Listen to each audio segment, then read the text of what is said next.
Hello बच्चों, so let's understand the question first. The question says mercury is a liquid at 0 degree Celsius because of okay.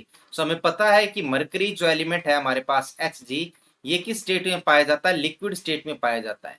तो इसका कारण क्या है कि ये लिक्विड स्टेट में क्यों पाया जाता है? चलिए बात करते हैं।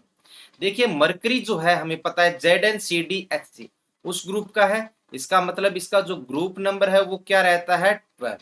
और पीरियड नंबर क्या होता है? देखिए पीरियड हो जाएगा Zn का कितना होता है? 4 5 6 पीरियड होता है इसका 6। अगर इसके इलेक्ट्रॉनिक कॉन्फ़िगरेशन की बात करते हैं तो फिफ्थ पीरियड का जो लास्ट एलिमेंट होता है वो कौन होता है? देखिए HeNeArKrXe, तो जिनोन रहता है। इसके बाद जब इलेक्ट्रॉनिक कॉन्फ़िगरेशन की बात करते हैं तो सबसे पहले इलेक्ट्रॉन s में फिलअप होते हैं, तो यहाँ पर क्या आ जाएगा? 6s2। इसके बाद 4f 14 एंड 5d10। तो ये यहाँ पर कॉन्फ़िगरेशन रहता है Hg का। अब देखिए जैसा कि आपको दिखाई दे रहा है यहाँ पर 4f भी कंप्लीटली फिल्ड है, 5d भी कंप्लीटली फिल्ड है, 6s भी कंप्लीटली फिल्ड है।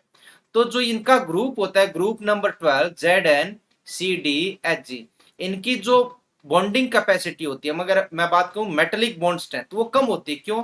क्योंकि इनमें वैलेंस इलेक्ट्रॉन सारे फुलफिल्ड है, तो मेटेलिक बॉन्डिंग की टेंडेंसी कम होती है। मेटेलिक बॉन्डिंग की टेंडेंसी कम होती है मतलब ये आपस में जुड़ने की टेंडेंसी नहीं रखते ना। अगर आपस में जुड़ेंगे नहीं ढंग से तो ये क्या होते हैं? सॉलिड स्टेट में नहीं होते।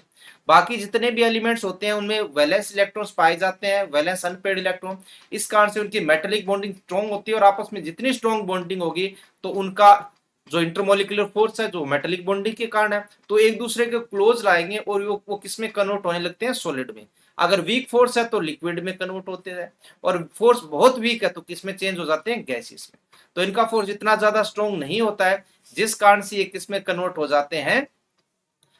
लिक्विड स्टेट में रहते हैं। ठीक है, तो एक तो रीजन हो गया यहाँ पर इनकी वीक मेटेलिक बॉन्डिंग।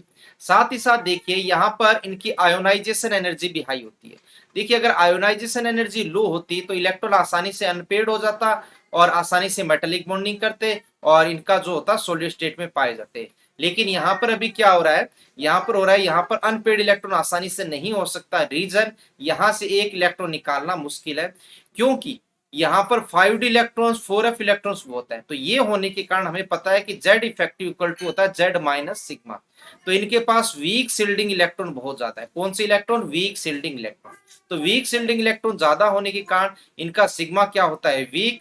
इस कारण से Z इफेक्टिव हो जाता है स्ट्रॉन्ग, इलेक्ट्रॉन्स को पकड़े रहता है, इलेक्ट्रॉन जाएगा नहीं तो मेटेलिक बॉन्डिंग हो नहीं पाएगी। सो इसका मतलब वेरी हाई आयोनाइजेशन एनर्जी के कारण भी ये लिक्विड स्टेट में रहते हैं। So the right answer is option number A and B. So hope you understand the concept well. Best of luck.